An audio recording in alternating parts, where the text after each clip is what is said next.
Hello there, guys. At the risk of sounding like every other YouTuber out there, I'd really appreciate it if you'd click the subscribe button. It's free, it doesn't cost you anything, and it allows my channel to grow, which means guests like the one you're about to watch, as well as more, would be willing to come on. Just give it a like, give it a subscribe, and we'll go from there. All right, thank you, and enjoy this episode. Not a problem, not a problem. So, Dennis, you're the director for the Academics for Academic Freedom. But just before we get into that, could you tell us a little bit about your personal history leading up to founding the Academics for Academic Freedom and why you felt it was needed? It probably started when I was doing some empirical work in Basildon in Essex, because published two reports on you know, what people actually felt about politics and life in Basildon.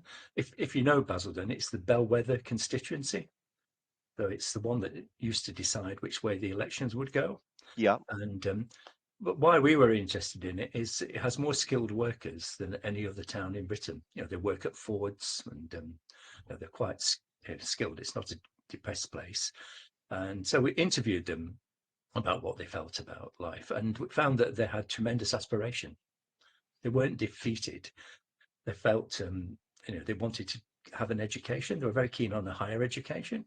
Hmm. And this put them into conflict with the Labour Party that was running the council and politicians. They had no time for external intervention. No, they didn't want people to help them. If they could help them, that's fine. But basically, they wanted to do it for themselves.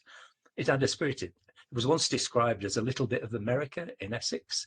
So it's very aspirational sort of area, and people were very positive. And so I got this idea that you know that ordinary people should be trusted, and we should accept the fact that they're aspirational and not treat them as pathetic individuals.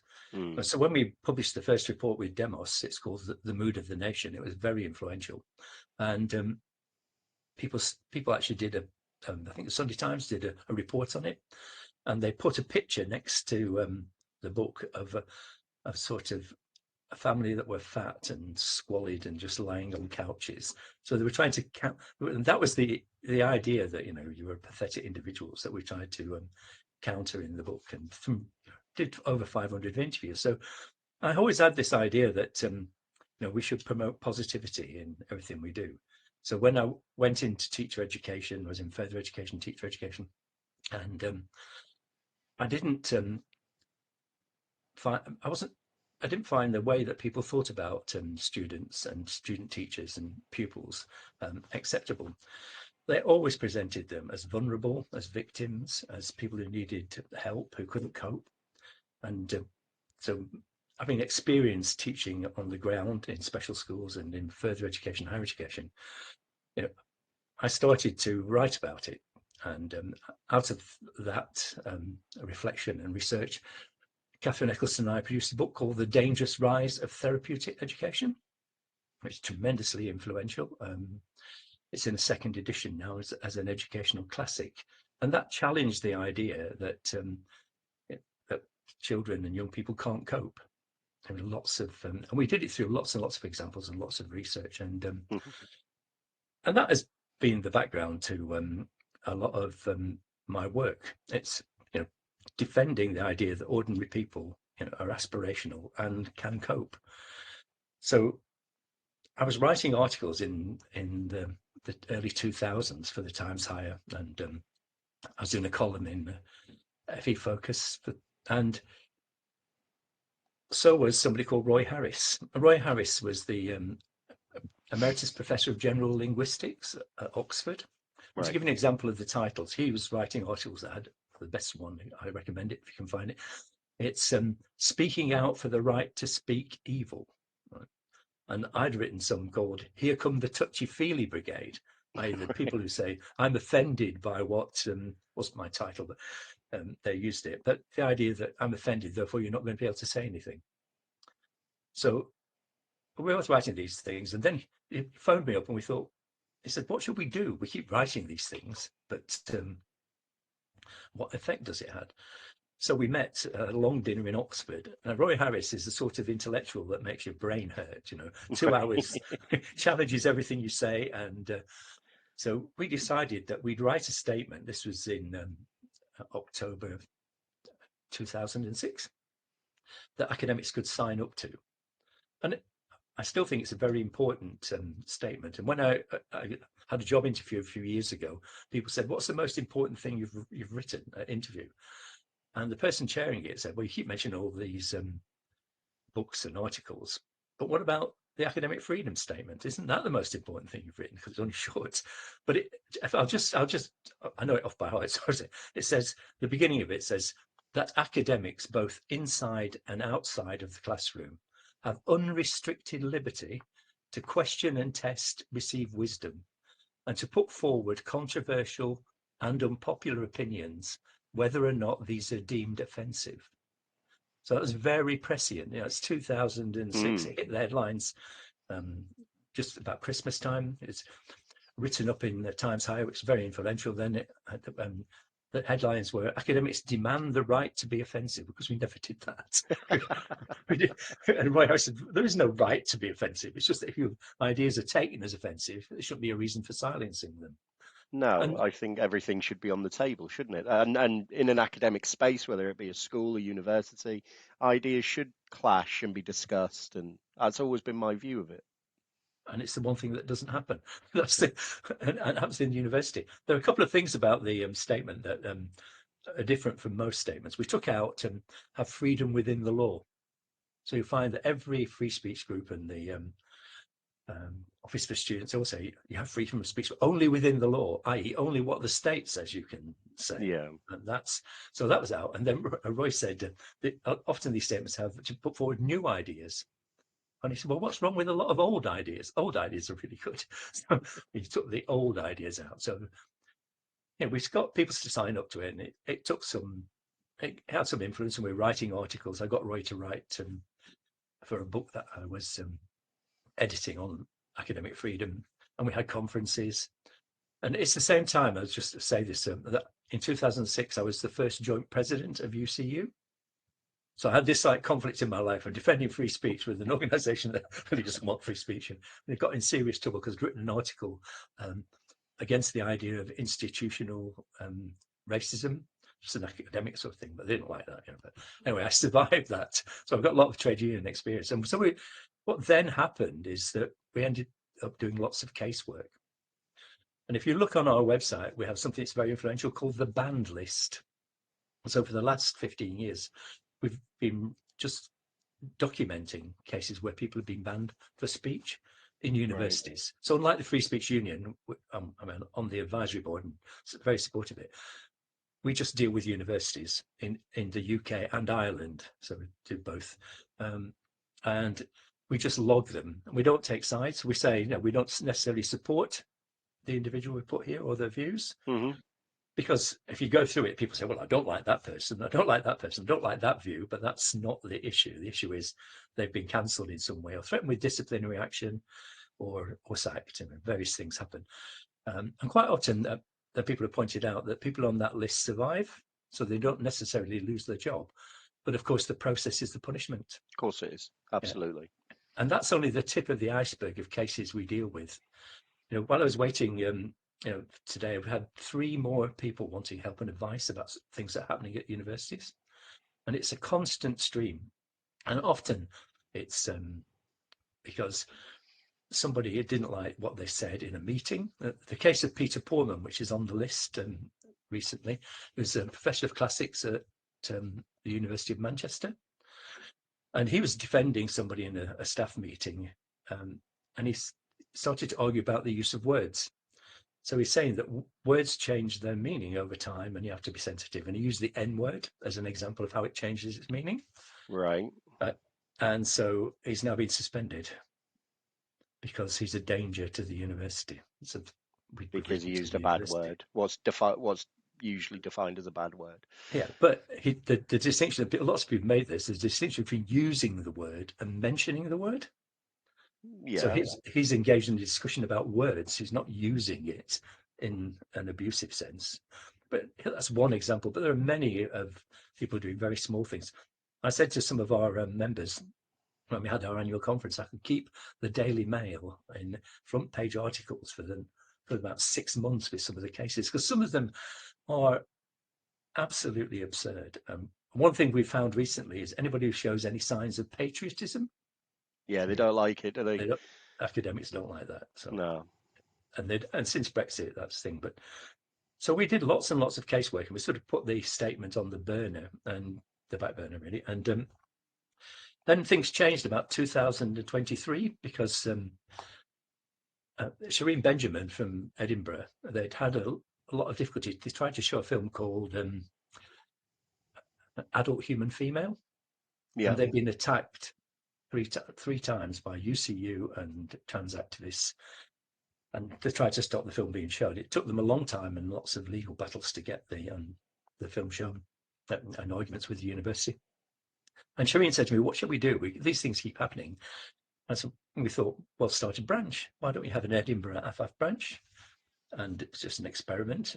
And then branch after branch, then we had a Derby branch, and we had a Nottingham branch, and a Canterbury branch. And so we now have about 40 branches, covering often more than one university. So if you have a Manchester branch, you've got 3 universities in the town. Yeah, that makes sense. Yeah, and we've got a Dublin branch, and we've even got a branch in the USA, though.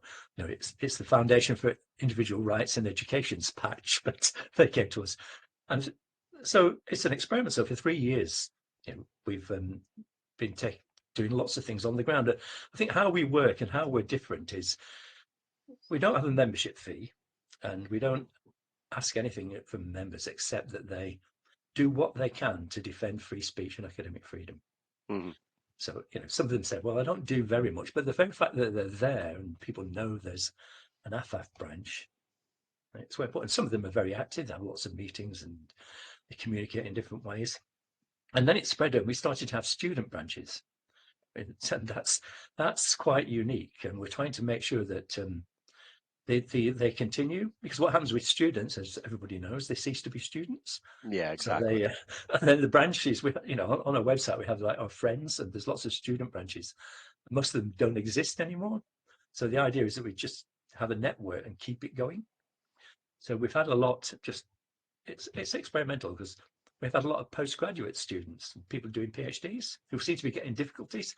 So we've got a postgraduate student branch, and it's developed. So we just see how it goes, but it's up to people to do what they can. So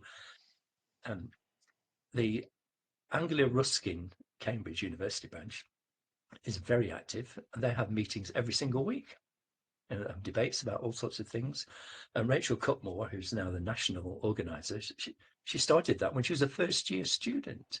Really? So we often have academics who say, I'm very worried about, like distinguished professor, if I set up an AFAF branch, what will happen to me? Well, the answer is nothing will happen to you. But, a first-year student, they just do it. They've got lots of competence. It brings, but, the idea that students can't cope is ridiculous, because we've got students leading the way in many universities.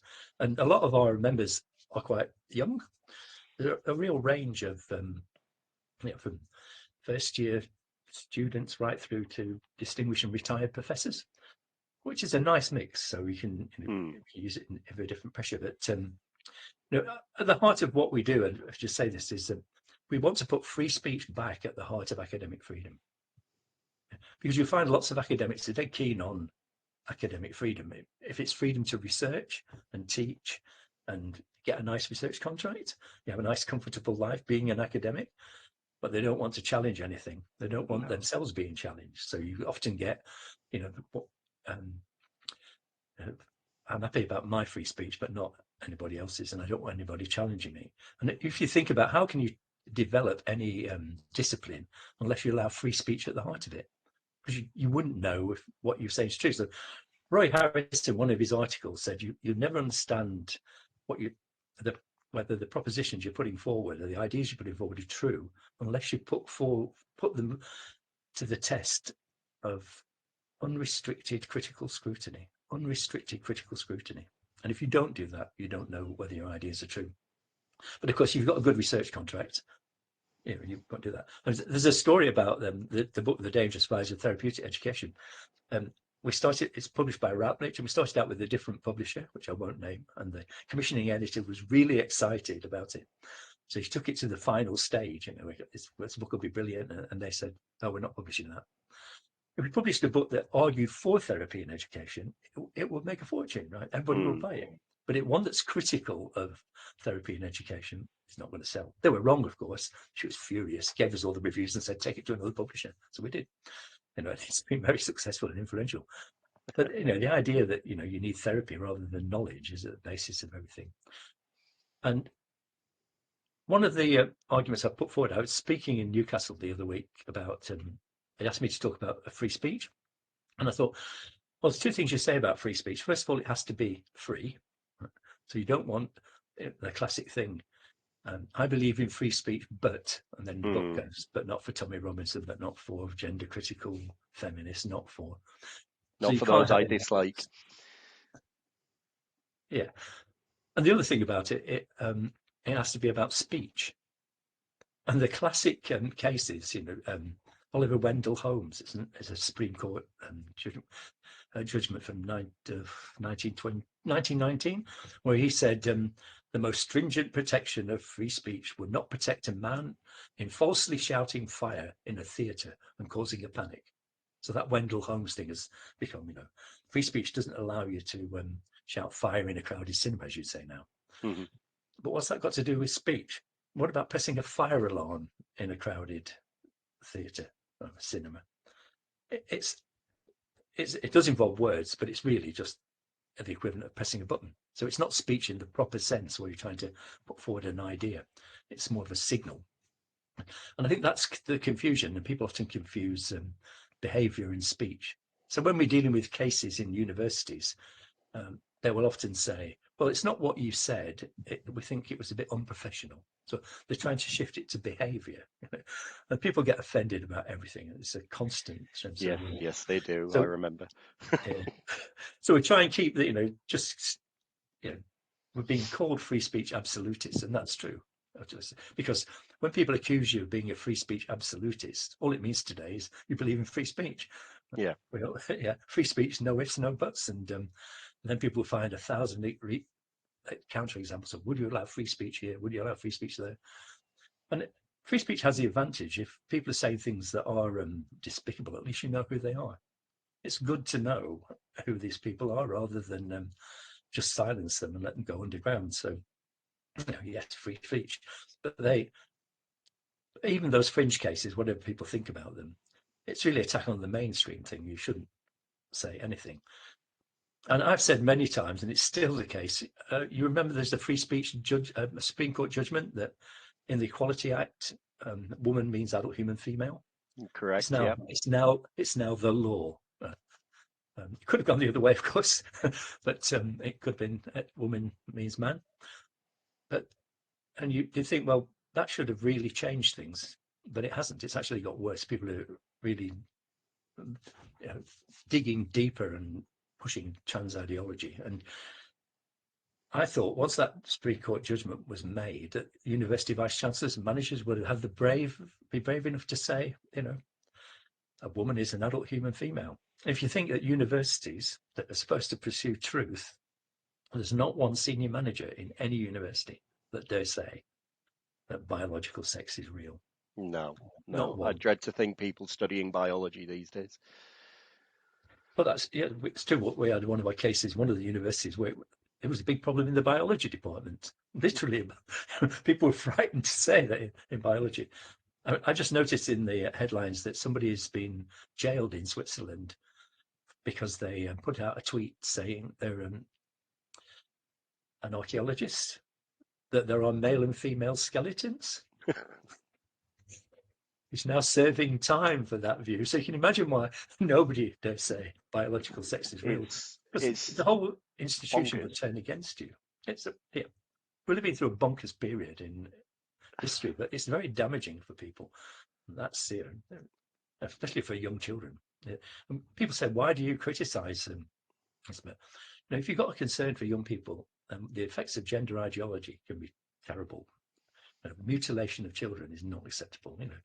Live your life and be what you like when you're over 18, and leave children alone. That's the basic, the bottom line for me. So we've been accused of being a bit too gender critical, but that's not the case. We just defend the free speech of gender critical feminists, which is the big issue. And they have, I always give them credit. We invited many gender critical feminists to speak at our conference. And we had Maya Fuss-Starter and Joe Phoenix and Shireen Benjamin and others. And they have made us aware of the fact that there's a free speech problem in institutions. And credit to them, you have to say, they have made us aware of a free speech problem. And Kathleen Stock and J.K. Rowling, they have done. Whether they'll be consistent in defending free speech as time goes on, that's to be seen. But at the moment, it's very, very good. So they have to have credit for doing that. I actually met Maya and Kathleen at a Battle of Ideas before I came and had lunch with you. Yeah. Lovely people, really, really lovely people, really sort of intellectual conversation as well. Even for that brief sort of 10, 15 minutes that I had with them, like really, really good conversation, actually. And they just, it's funny what you say about the free speech side of things. I'm not going to say where I worked, but when I worked in healthcare, mental health healthcare, they towed the line of the gender ideology. And we had a patient that you could take what you want from this. I know different opinions on this, but biologically female, said she was male, so could be restrained by someone like me when needed. Yeah. Soon as I restrained her, oh, well, I'm female, so now we have to swap over. And this went on for hours and hours. And in the end, I think it might have been me. I just said, look, shut up. I'm restraining you. I'm not going to keep swapping anymore. My arms are getting tired.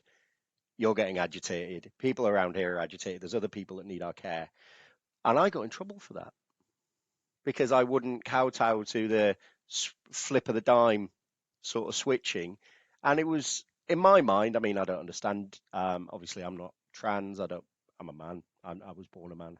That's how I see it. I don't understand the flipping between the gender, even if it was a legitimate thing, which it might have been. I can't say it is or it isn't.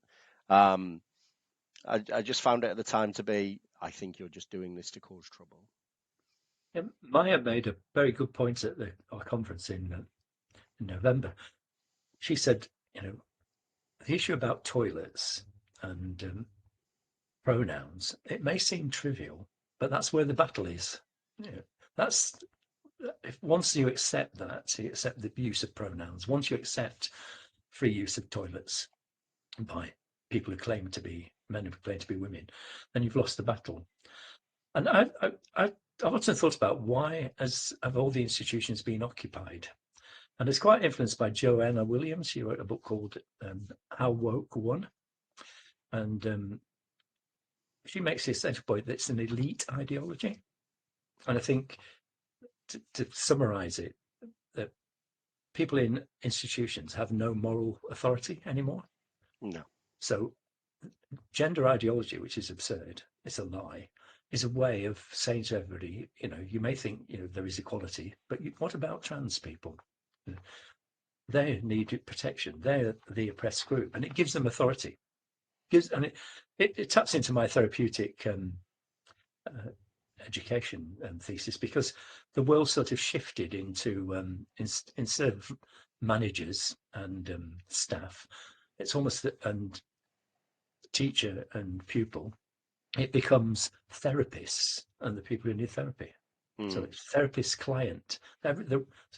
So class war has changed to being couch war. That's the sort of idea. Get everybody on the therapeutic couch, and it does it means that you've got something that ordinary people haven't got, because they know it's absurd, right? But they don't say it. So it gives you real authority. So I think that explains how Stonewall has had that tremendous influence in universities. Everybody gives them money. It's fantastically well funded.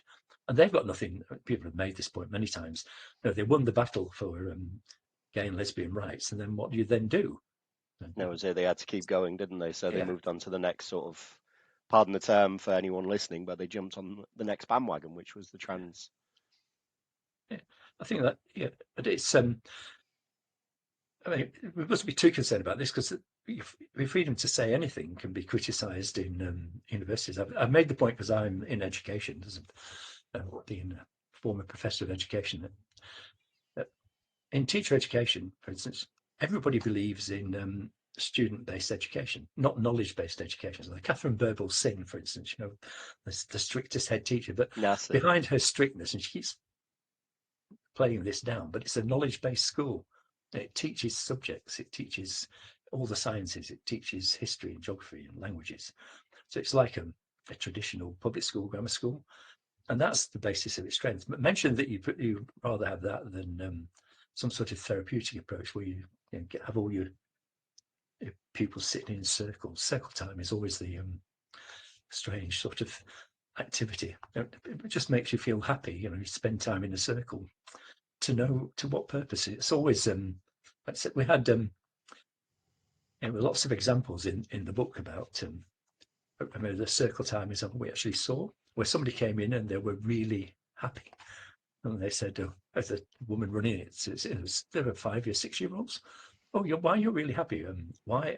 Oh, it's my birthday, and we're going to McDonald's. Obviously, the wrong thing to say. We're going to McDonald's.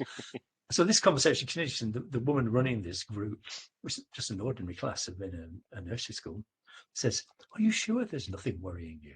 And we had to realise that the kids would think, perhaps I shouldn't be happy, because there's something that I should be depressed about. And I think that's what they do to people. Universities do it.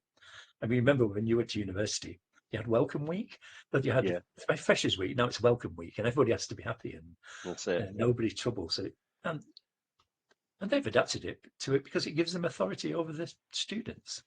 I remember my freshers week as it was, because I was a mature student. It was pretty calm. They showed me where the cafeteria was. They showed me around campus. They showed me where the bar was. I was happy then. After about 6 months in, I went to the cafeteria to get a sandwich or whatever. And I noticed some flyers around promoting the campus communist group. And I was like, what? Like I in my free time I like to study a bit of history, and I was like, I'm pretty sure communism killed a lot of people. It's not a good thing to have. Like, it sounds good on paper, but like I'm sure the Russians would argue, or the Eastern Europeans would argue, it's not a good ideology to adopt. And I sort of ignored it, and I went back the next day, went for lunch, and they were at a table. And bear in mind, I was a mature student, and these kids, for lack of a better term, they were barely 18. I thought, I'm going to have some fun with this. I was like, you believe in communism? And they were like giving it all the positives. And I was like, so you believe in equality? Yeah, okay. Can you tell me where the fascist society is? The faces just boom. And I was just there, just, when you just like, I'm just going to wind these people up a little bit. Yeah. And they're like, you what? That's a bad ideology. I was like, well, no, that's your opinion. What if I think the fascist ideology is a good ideology? What if I want to join that society? Where is it, please? Oh, well, there isn't one. Hitler, blah, blah, blah. And they went on and on and on. And I was like, okay. And then I came back because I came back and I mentioned about the Russians. I mentioned about Mao, other communist societies. And it was like, you remember when your computer used to get the blue screen of death? Yeah. Behind their eyes, it was like that. It was like they couldn't see it. And I was just like, you know what? I've been here for 20 minutes, half an hour. I'm just going to go drink my coffee and eat my sandwich. Have a good day. But that was allowed to permeate, like the communist sort of posters and ideology, and this equality push was everywhere. I remember one of my professors when I was studying healthcare said the way you vote affects the healthcare that you get. I was like, what? I'm trying to have it out with this professor. I got sent out. What would happen now, though, is you'd be reported for offensive behaviour. Oh, well, I got told to leave the auditorium, but it's close enough, I guess. Yeah. Because I argued.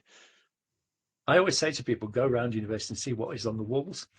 And talking about the radical times, I went back to Keynes College at the University of Kent, and the radicalism is now in photographs on the wall. It's like a historical thing. In the 70s and whatever, we were radicals. So here's the historical picture. You're not radical anymore. But I went to LSE, and there's a fantastic poster on the wall, and it said, overcoming perfectionism. That's a course, because it said, you come to the LSE, you might want to go back to, if you're from abroad, go back to your country, become prime minister and change the world, whatever. this may cause you distress. So it's like, come along to this and lower your expectations. That's basically what I say, because it'll affect your mental health. And that sort of attitude is there everywhere. You see, Anti-aspiration, isn't it? yeah. I mean, people don't believe me. I went to a university in the north of. I've still got the leaflet. I picked up a leaf. I go around collecting leaflets. I just thought there's one on counselling, so I picked it up. I thought I'll keep it for him. And it said, if you come to this university and you're doing healthcare, right, you might find that people are ill, right? And that might cause you distress. It said, and if you're doing sociology, you might find lots of people are poor. And that might cause you distress. As you can see where this is going. Whatever subject you were going to do was going to cause you distress. Therefore, you needed counselling. Yeah. So that's the basic thing. I think that's the, when students complain, I can't listen to. It's always in some of the top universities when I think they're playing up to this. I can't listen to this lecture on the Industrial Revolution because my grandfather was a miner and I hate to think about the way he suffered. People are actually we do a heroes and zeros every month, and we put some of these more absurd things, like putting trigger warnings on Dracula, contains blood, Oh references to God, blood. yeah. My kids wanted to watch. My kids wanted to watch a film on Disney Plus. One of the Disney films I watched as a kid, I think it was Peter Pan. I'm sure it was Peter Pan. And they click play and it come up. This may cause offence. These are outdated themes. And I was like, what, a boy flying's an outdated theme? What's that all about? And it wasn't until I sat and watched them, I was like, oh, it's the depiction of like the Native American Indians. But Yeah. it's a kids' film. Like kids don't. I'm going to sit there and go, "That's what Indians were like, or Native Americans, whatever the term is now." Like my kids were like 4 at the time. They just want to see a boy flying and having a bit of an adventure fighting pirates. You're going to say like the depiction of pirates are wrong. Like wait for Pirates of the Caribbean to have like a trigger warning. They don't all look like Johnny Depp. Sorry. No, don't try flying out of your bedroom window at home. No, it's as well. It's children not that stupid. It's like, but the thing is that these warnings have been given to adults. I mean, there's been lots of studies that they do more harm than good. But if you do have problems, you should face up to them and not try and avoid them all the time. And I think people are using them now to see whether they want to watch the film. If it says contains violence, murder, and scenes of death, oh, I'll watch that. It might be quite exciting. So they're sort of backfiring, but they are ridiculous, but they are absolutely everywhere. I think I could earn quite a lot of money from if people paid me from being quoted in the Mail or the Telegraph when the latest trigger warning comes out. There was a spate about 6 weeks ago where every week I was quoted criticising some ridiculous trigger warning in one university or another. And unfortunately, they don't pay you, but it's I wish they would, because I'm sure I'd have about £300. I've been doing it. I was just looking back, and I've been talking about all these things for years and years, and it's almost an unstoppable force. And part of the reason is there's money behind it. You can get money for saying that people are vulnerable. If I said, right, the people of Basildon are aspirational, they'll take a bit of help from you. Basically, they want to do things for themselves. It's a Brexit supporting area, of course. But nobody's going to give you money for that. Why would you need it? But if you said the people of Basildon are vulnerable, they've got massive mental health problems, money would pour in, and it's the way. So it's the therapeutic culture. And when I was looking at this, if you remember, because historically we do it in the book, but since the book's finished, I've been thinking about it in more political terms. And if I had to give the starting point of the therapeutic culture, the one that we're all living in, I would go with the fatwa on Salman Rushdie, 1989, in Valentine's Day, where the Ayatollah Khomeini said, it was done as offensive. And it caught up to him eventually, the poor sod as well, didn't it? Yeah, I know. Well, on the 20th anniversary, I was writing about it on 20th anniversary, and I got Kenan Malik because he's written on lots of issues about race, and but say what he thought about it. And he said at that time, they lost the battle, Rushdie survived, but the war is still going on, and we've internalized the fatwa. So the idea that you shouldn't give offence has been internalized by every institution. Yeah. So that's the number. So that's when I said at the beginning, we put that in 2006, we put it in our statement, whether or not your views are deemed offensive. And since then, for 20 years, they've that's been the criteria that's going to get you in serious trouble. If somebody says, I'm emotionally offended by what you've said. But fighting that battle is quite hard, because the idea that everybody is vulnerable and everybody has a mental health problem, as tracking it. And if you track it, it started in when we first started writing about it, it was self-esteem. In the early noughties, everybody who was on a reality TV show and got thrown off said, "Oh, it damaged my self-esteem." And self-esteem was the obsession. And then some of it's now been forgotten. That emotional intelligence, emotional literacy was big for a while. And then happiness, the science of happiness was discovered, and resilience, and it's sort of settled down now. And it's now entirely, we've all got mental health problems. So, you feel a bit depressed, you've got a mental health problem. And people know that students go to the welfare departments in universities and they come back with another badge. So they'll have ADHD one day and dyslexia the next. And I think it used to be something people were ashamed of. I used to teach special needs and literacy, and people who were struggling to read at work, didn't want to acknowledge it.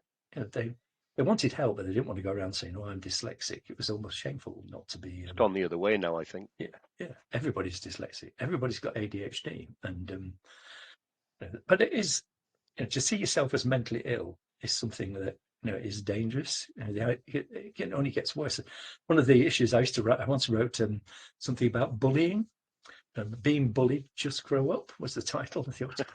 I used things from the Beano. There's all these bullies and characters in there, and I thought it's bringing the childish relations into the workplace. I've been very careful what I said about that now, because everybody feels they're bullied. If you get people saying, I've heard people say, "My boss sent me a bullying email," and the email says, "Remember to get your essays marked by 3rd of May. This is bullying me. And so people interpreted it, but then they start to feel bullied. That's the issue. It becomes a self-fulfilling prophecy almost, that once you've adapted to the concepts. So that, to get back to the free speech issue, the right to say things that people don't like, and not because you want to just be offensive, is at the heart of academic freedom. So if you can't challenge anything and just be quiet, I just examined a PhD on self-censorship. And it's very hard. It was a qualitative study, lots of interviews, because it's quite hard to know why people self-censor. And we just can't have the situation where in universities in particular, because universities should be the beacon for free speech in wider society. It's not an ivory tower, it's a beacon. You said that this is where free speech rules. And we, academics, can tell you, the state, what's right. That should be the way it is, but it isn't like that anymore. If you keep quiet, you can get on with your research. And if you challenge anything, you're likely to lose your research. I have heard that people who are applying for research grants in America in psychology, you have to accept gender identity and not sex as criteria when you're selecting your sample. And if you don't, you won't get the grant. It's as simple as that. And well, that's biasing the sample, then, isn't it? Yeah. Well, people, I've made the point that a lot of studies on, say, on prisons and rape can't go on because you don't know, nobody records biological sex. So you don't know whether the rapist was male or female. And it's just become a ridiculous situation. But even challenging it gets you into serious trouble, and that's the issue. It's quite hard to know how to help. But one thing we do with all our branches is often people just need to talk to somebody. So people will, and trying to find out a way of dealing with issues is complicated, because when one of the results of the Higher Education Freedom of Speech Act that came out in 2023, which Bridget Phillipson just eviscerated. There's not much left of it, but it does require you to have a code of practice. And one result of it is universities have pages and pages of rules for free speech, to allow free speech. And mostly there are rules that make it so bureaucratic, it's hard to get free speech. So I'll just give you some examples. You have to ask permission of your line manager for if you can have a speaker. And then if your line manager doesn't like it, it goes to a committee and then another committee, and then the university will decide whether this is a suitable person. So you just think, would I go through all these different procedures just to try and get a speaker? Compared with, I run in Derby, we're running the East Midlands Salon. And Salon's a part of the Battle of Ideas network, really, but we just don't. And so we have a really bureaucratic procedure. We just book a room in a pub. That's it. We just book a room. And Nice and easy. And somebody says to me, well, if you've got a gender critical speaker, wouldn't they attack your pub? And the answer is no, because most of the attacks go on in universities and in institutions. And that's where the trouble is. Ordinary people are quite happy to have debates and discussion. But if you just compare that, there was always bureaucracy in universities, but now it's incredibly bureaucratic to get a speaker. Just small things like you've got to give 6 weeks notice. You want to give the name of the speaker. Sometimes they can ask for the content of the speech. I know Rod Liddell was furious about having to give the content of a speech he was going to give in Durham before the speaker. And so you're killing free speech through bureaucracy at the moment. There was something similar with, I think it was last month with the New Culture Forum. Philip Kisley was saying on their channel, they'd booked I think it was a pub. It was owned by Green King. Yeah. And it was all fine. It was all booked. It was all ready to rock and roll, as they say. And I think it was like the day before or a couple of days before they just cancelled it, knowing full well they couldn't get anywhere else booked in time. And it was all because of the content of what was going to be discussed. Yeah.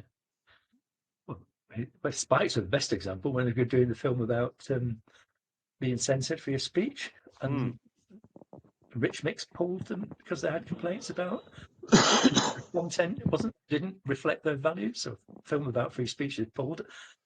And that, they do try and do that to you. It's quite, they can't really do that in universities anymore. I mean, that, they can try, but it's, when we've had, often you get criticism. I mean, I finally appeared on the ban list a few years ago because I did a talk in Canterbury on, especially about religion and free speech.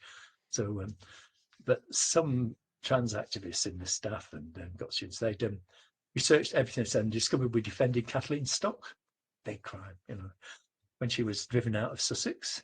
And the interesting thing about the Sussex thing, the students organised a seminar in defence of free speech, and no staff turned up. That's interesting. But some people said, "Oh, you defend it, so you're a transphobe, and you must never be allowed to speak here or anywhere else again." Right? So, and the strange thing about them, we invited them in to come and join in the debate. They wouldn't come in. So they stayed outside and doing sticking and gluing. So the lecturers have got the students. And when we came out, they all holding these signs with drawings on saying, "I don't feel safe." And that's the therapeutic, the therapeutic approach. But, it's not what they did in Edinburgh where they mask up and attack you, which is a different... well, no, there's that. So it's the opposite of the sort of therapeutic approach. But whatever you do, you're going to get cancelled. You can get cancelled for so many different things. If you've got to look at our list, there's hundreds of people that have all been cancelled because somebody didn't agree with what they said at a certain time. And that was the birth of the FSU then, wasn't it? Yeah. We actually lost members when the FSU started because people said, "We don't want to be involved with that right-wing organisation," because nobody believed it would work. I was on the advisory board and still am. And it's been very, very successful. Really successful. Yeah. I mean, I think Claire Fox has made the point that we can't keep going on with lawfare.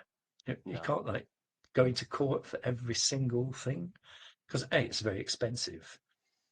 Somebody at our conference said that we have a private session where people can talk about what's going on in their universities and what's happening.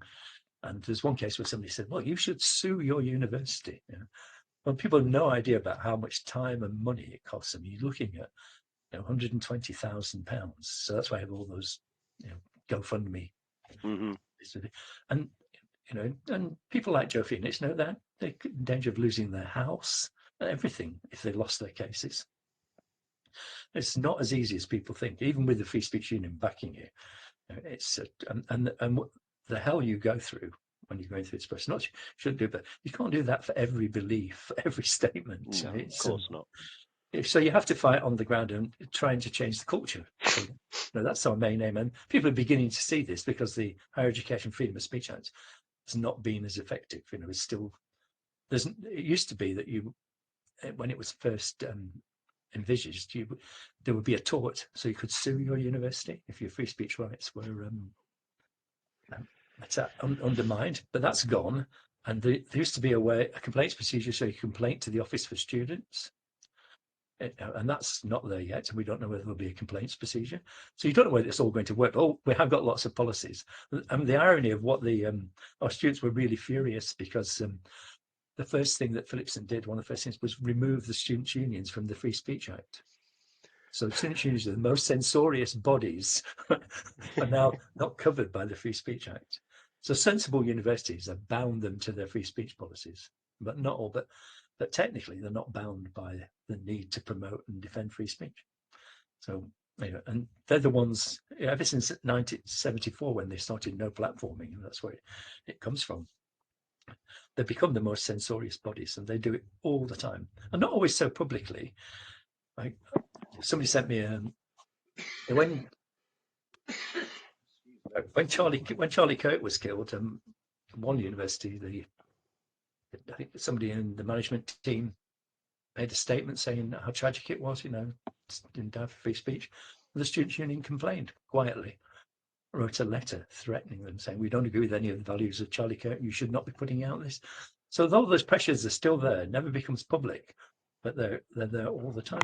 That's mad. I've seen quite a bit of Charlie Kirk stuff, but I've never seen him ever be derogatory or disrespectful to anyone. He debates people and he tends to win, but it's always respectfully, and yet they disagreed with that. Amazing. Well, because the matter is no debate. There is no debate. No. And when some of our free speech groups was being set up and branches, people said, "Oh, you only want free speech so you can hurt people." Free speech is hate speech. It's like, so using your free speech to tell us that free speech is hate speech. So I think that's the climate. We're slightly moving out of it, I think. I always end on a sort of optimistic note when I'm talking about what's happening, because I think give us some optimism, Dennis. Come on. Yeah, well, the optimism is in the students, right? Because there was a change I was speaking, I think, at Warwick in about 2017 on free speech, and afterwards some of the students came and said, we want to set up a free speech society where we don't want anything to do with the student union.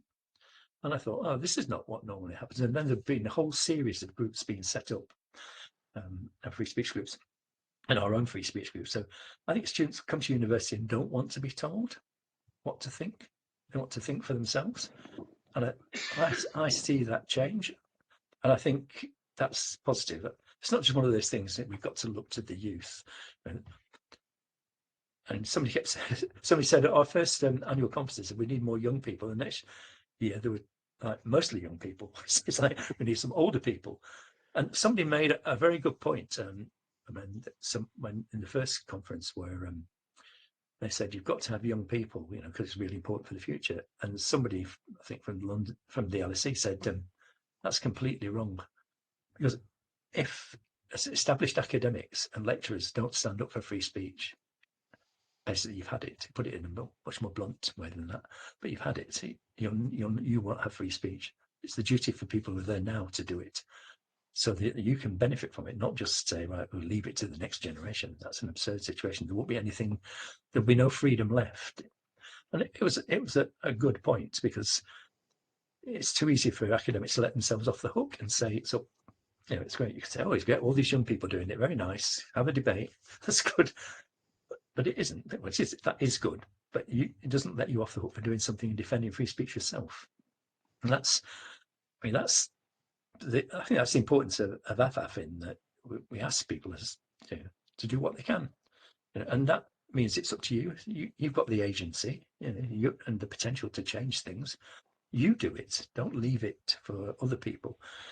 I mean, it's interesting. I was thinking back when we first launched the statement, because it wasn't a time when people signed things. You know, if you do an open letter now, 10 million people will sign it. Yeah, that's right. Yeah. But it has no consequence. You don't have any. You sign something and then you just say, "Oh, that's good." So we actually say, "Oh, sign it," but that's the first step. Then do something. Right? And of course, it's difficult to sign a free speech statement.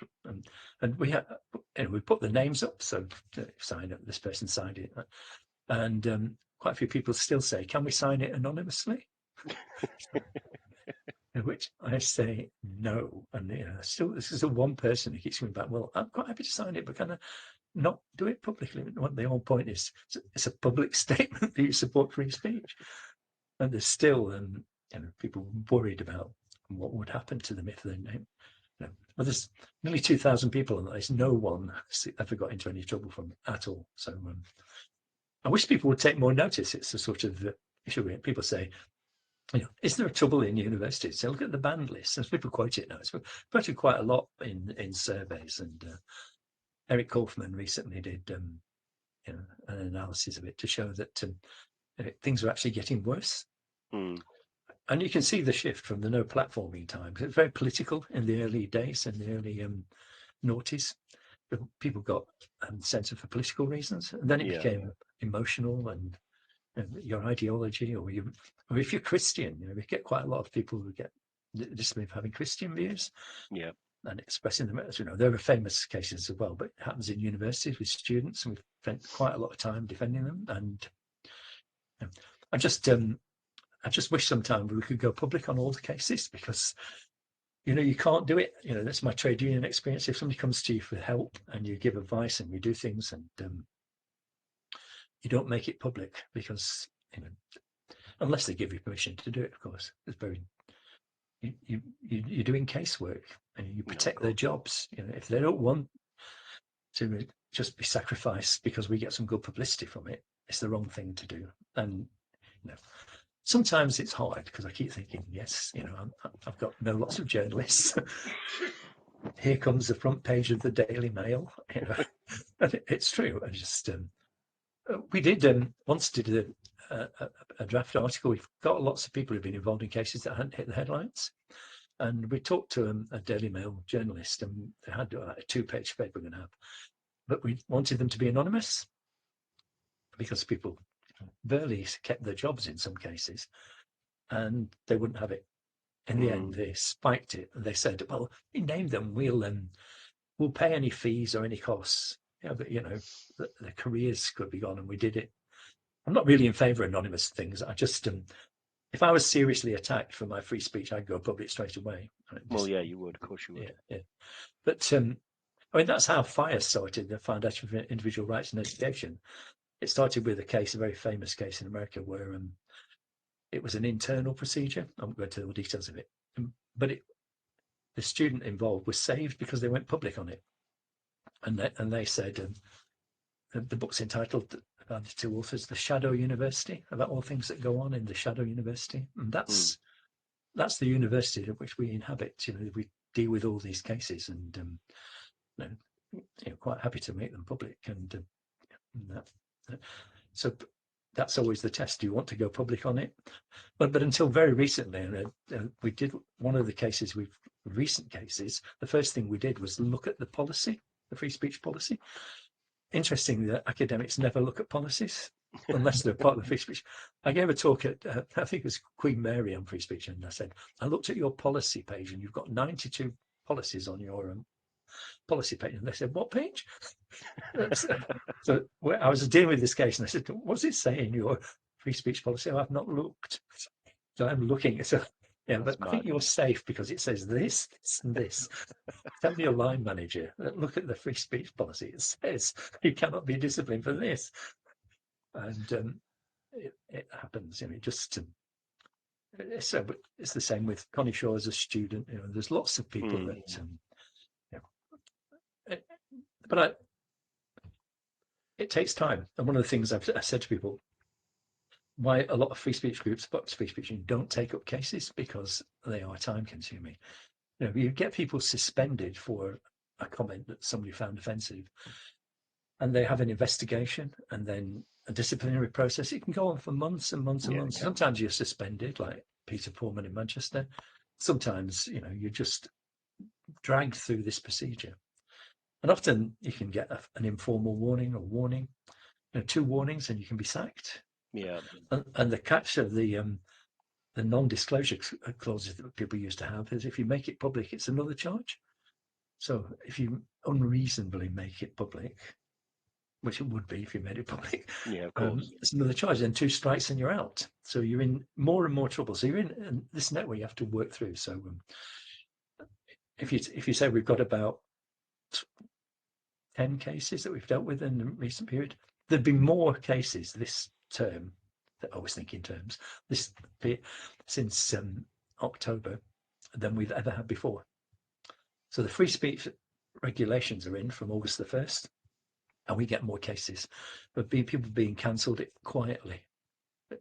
So it's not so much the big speaker who gets cancelled; it's staff getting cancelled for a whole range of different views. Yeah, yeah, yeah. And that so that's the shift. So people keep saying, "Oh, but the act must be having an effect."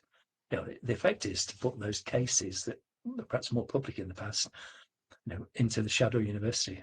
So people are not as aware of them as they might have been in the past. So that is the difficulty, because some people say, "Well, tell us about these cases."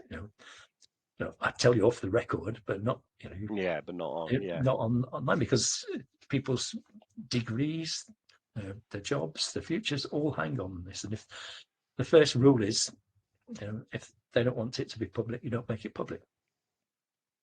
You can try and talk them around it and say, "Yeah, it's time you went public on this. It'd be great." And they say, "Yeah, I've thought about that." Yeah, but there is a time for that and a time not to do it. And I think, but that's our day-to-day work, and we've got trying to get more people involved in doing casework. I just sent out an appeal to all our members, so you probably got it as well, just and our network, saying we need people to volunteer to help out, because as we're expanding and getting more people involved, and students and doing more activities, and being asked to have events, the question of funding came up. It's never been a big issue before. Most academics subsidise it. If you go to universities, they don't usually charge for rooms, so the expenses are often a bit of travel. Don't pay speakers, never pay speakers, and academics are quite happy to talk forever for nothing. So that's as you're finding out. I think but it's becoming an issue, and you may have noticed that we had merchandise, because that's what the students want. Merch. We got to have the tote bag with the AFAF logo on, which are very, very popular now. You can see it there. yeah, we can sort of see it. Yeah, Yeah. So we had requests from them from Canada and America and everything. So the students wanted the merch, and I said, "Well, yeah, it's great. We can get some money and buy it. And then what are we going to do with it? Who's going to keep it? Who's going to sell it? And who's going to carry it around?" And Rachel said her house in Cambridge is full of merch and it's everywhere. So it's nice ideas, but we need somebody who will part the bags around and do things. And so we have, but surprisingly, we've had several volunteers already. that's good. And people who will help with some journalism and reporting, and somebody who's very nice sent me their CV this morning. Look at her CV. Is there any way, what do you think her strengths would be to help? Well, that's great. We haven't, and that's that whole back to my original point about human agency. People aspire to do things, and when they get the opportunity, they will do it. And I think that's the strength. We want people to be aspirational and defend free speech. And I think that is a quote for the episode and a good place to end, Dennis. Thank you. It's been good talking to you. As academics, I talk too much. No, absolutely not. It's been a fascinating conversation. Thank you ever so much for your time. You're welcome.